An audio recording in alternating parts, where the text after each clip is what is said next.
สาธุมื้อนี้เป็นมื้อสิ้นเดือนขอให้ทุกท่านสิ้นทุกข์สิ้นโศกสิ้นโรคสิ้นภัยสิ้นคนเศร้าสิ้นจากความทุกข์ถึงแม้นเฮาจะมีความทุกข์ก็ตามแต่ว่าเฮาบ่ไปคาดหวังหลายเฮาลดกิเลสตัณหาลงไปเฮาก็จะ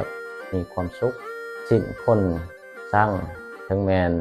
เฮาจะมีคนเศร้าแต่ปล่อยเขาเศร้าครั้งเดียวเฮาก็มีความสุข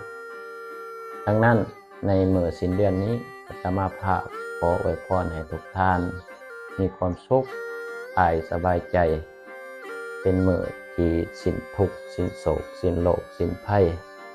สิ้นพยาธิโรคาหมดหนี้หมดสินมีอายุวันนะสุขะพละทุกท่านทุกคนเทอญ